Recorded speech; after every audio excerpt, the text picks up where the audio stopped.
negotiation, and how to win more often, is the initial introduction of a series of e-learning modules, designed to develop your knowledge and expertise, on the full spectrum, of negotiation skills. These are all designed to help you to win more often, in both your personal and professional life. We will begin by defining negotiation, then go on to explain the actual negotiation process, before moving on to strategy. We then briefly discuss the importance of power, which has a full module, dedicated to the subject, power in negotiation. We then discuss tactics in detail, including tactics that work. These are followed by a discussion on concession patterns, how to use concessions in negotiations, before finalizing with the law of business balance. Take the quiz at the end to test your knowledge. Negotiation may be described as a process involving dealing among people, intended to result in an agreement and commitment to a course of action. A more dramatic, and perhaps more accurate, definition is the use of information and power to affect behavior within a web of tension. We can now look at the negotiation process. Here, we find a simplified three-stage model of the actual negotiation cycle, from beginning to end. The reality is, of course, more complex. Fail to plan, and you plan to fail. Preparation is perhaps the most important stage of the negotiation process. We have many things to consider and usually many stakeholders with vested interests. With this in mind, we need to understand what it is we are trying to achieve and for whom. What are our goals and objectives? These inform our negotiation strategy, which can range from adversarial to collaborative, discussed in more detail later. Partners are our best alternatives to a negotiated agreement. We need to establish what alternatives we have, prior to the negotiation itself. The agenda can be a very powerful tool for us, for example allowing us to include or exclude personnel, or leverage the time and place of the negotiation. Information. Knowledge with use is power, and we need to elicit as much information in regard to the negotiation as possible. Quick examples can include financial position of the other party, market conditions, performance, are we a preferred customer. These are among many other aspects of information that can help support the negotiation. We then go into the negotiation itself, battle ready. Remember the underlying reason behind a negotiation. A process involving dealing among people, which are intended to result in an agreement and commitment to a course of action. Harmonics is a term associated with the negotiation dance between parties, where offer, counter-offer, and concessions come into play. Tactics, these in large part, will support your negotiation strategy and will be discussed in more detail later. So, in a simplified three-stage model, we are progressing toward closure. However, a word of caution, negotiations rarely go so smoothly. We have the delay icon for two reasons.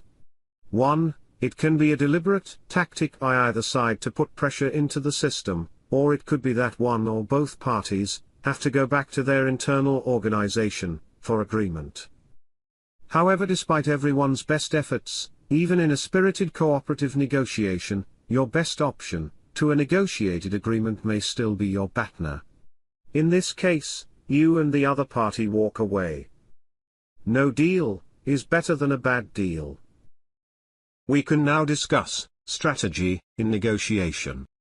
Victory in battle is apparent to all, but the science of ensuring victory before the battle begins is a skill known but to a few. In simple terms, what is strategy? Strategy can be defined as the art and science of planning and marshalling resources to achieve a particular goal or set of objectives. Strategies can range from principled to positional, from collaborative to competitive. The approach taken can be dependent on many factors, not the least including company culture, or the individuals involved in the negotiation. Strategies, however, cannot be independent from the goals and objectives that need to be met for our stakeholders. For example, if we need long-term secure and sustainable material pipelines from a few key suppliers, we will tend toward a collaborative approach. However, if it is perhaps a one-off, even high-value purchase, we may consider adopting a more competitive approach, looking to leverage our spending power.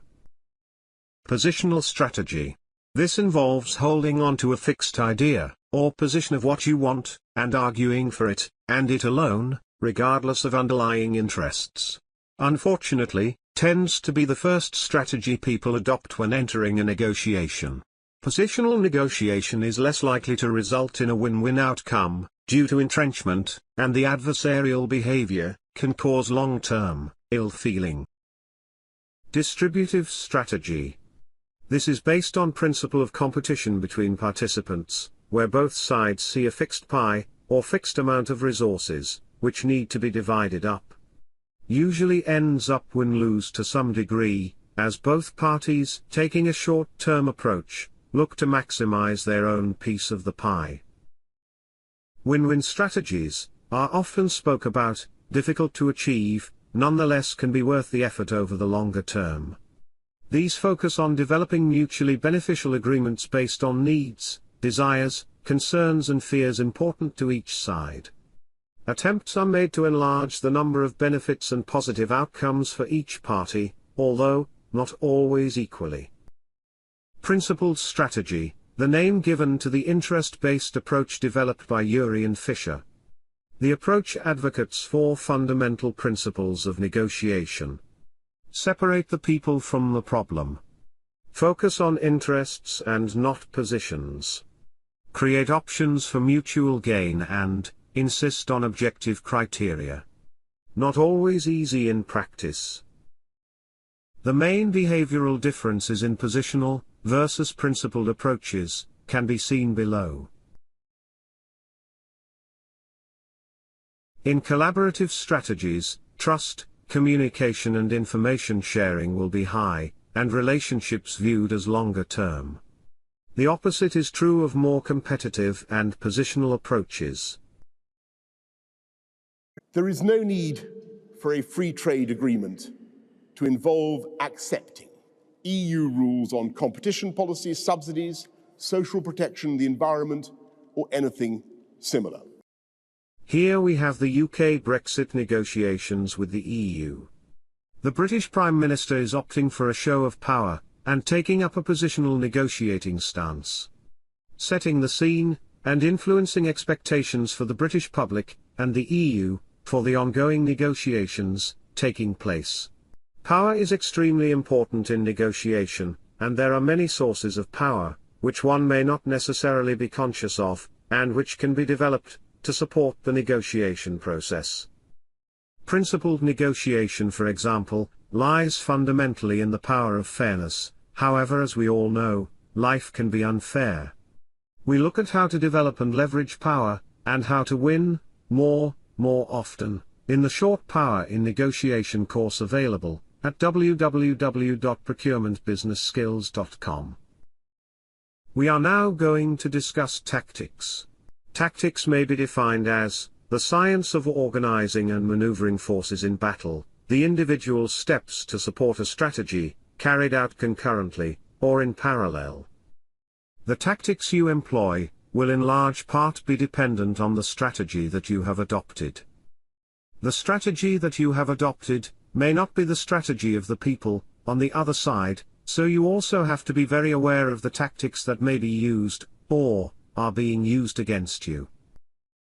Negotiation tactics are often deceptive and manipulative, and are used to fulfill one party's goals and objectives, often to the detriment of the other. This makes many tactics win-lose, by nature. When negotiators learn how to better collaborate together, to achieve more mutual win-win outcomes, the attraction for tactics recedes. It is, however, worth learning how to identify and defend yourself against negotiation tactics. In many aspects of negotiation, including tactics, it is worth bearing in mind Sun Tzu's quote, that, if you truly know the enemy, and yourself, you need not fear the result of 100 battles. If you know yourself, but not the enemy, for every victory gained, you will also suffer a defeat. If you know neither the enemy, or yourself, you will succumb in every battle. There are many tactics that can be employed to support your negotiation strategy. We will have a quick introduction to a few tried, and tested, tactics that work. We can now review the following tactics.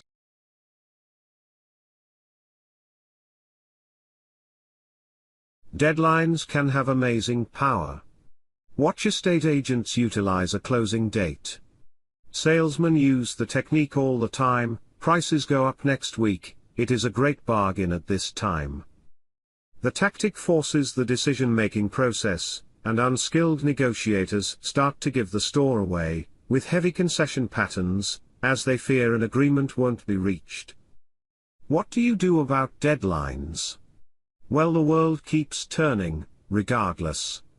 Wherever possible, move the deadline. You don't always have to accept other people's deadlines. Supposing, as in many cases, we start off in a positional negotiation process. Who should make the first offer, and what should it look like? Well, if you have a choice, it may be prudent to let the other party give you the opening offer. You may actually be pleasantly surprised. If you have to open, and have done your homework, start realistically low. If you haven't done your homework, start low anyway. If they don't take you seriously, you can always increase the offer. Studies have shown that more skillful negotiators do this, and by doing so, win more often. For one, it gives you room to maneuver, and two, it sets an anchor level for the other party, perhaps lowering their aspiration levels. Deadlock can be a very disturbing psychological situation for some. However, don't be afraid to deadlock. Some negotiators use deliberate deadlock very successfully, for different reasons. It can send the message to your internal organization that you are a tough negotiator. It can also be used to relay to the other party that you have reached the bottom line. Always have a higher authority up your sleeve. I need to discuss that with my partner. I'll need to take that back to my organization. I'll need to take that back to my steering committee. This allows you breathing space and thinking time, but also to put pressure on the seller. The seller asks you whether you are a decision maker, or not. You say only for good decisions. When one party overwhelms the other party with information overload on facts, demands and numbers. The other side has difficulty determining which are real, which are important, and which are distractions. Legal profession and government departments in particular, employ this tactic. A simple "you've got to do better than that." Or even "you've got to be joking." This has the impact of lowering the other party's aspiration level, and also at a later part of the process, if and when a deal is struck, psychologically, lets them feel good about themselves. If you had said, "Oh yes, that sounds like a good price," he or she/they will feel they should have made a lower opening offer. The classic good guy bad guy negotiation strategy, in the business world, involves one person acting in a threatening, hostile and abusive manner, while the other adopts a non-threatening, friendly, and sympathetic manner. Where the alternative is even worse. A classic use of this tactic is where a company tells a current supplier that they will have to make a percentage reduction in their pricing, or else the company will be forced to put the contract out to tender.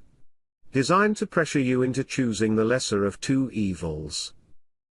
Remember, in collaborative strategies, trust, communication and information sharing will be high, and relationships longer term. The opposite is true of more competitive and positional approaches. When negotiators learn how to better collaborate together, to achieve more mutual win-win outcomes, the attraction for tactics recedes. When you are thinking about making a concession, remember the story about the trapper, working on his own in the frozen lands of northern Canada. He is going along the ice plain on his sled, pulled by his team of dogs. Out of nowhere come the wolves, baying and howling. He thinks, I need to get rid of them, and throws them a leg of reindeer from his sled. That'll get rid of them.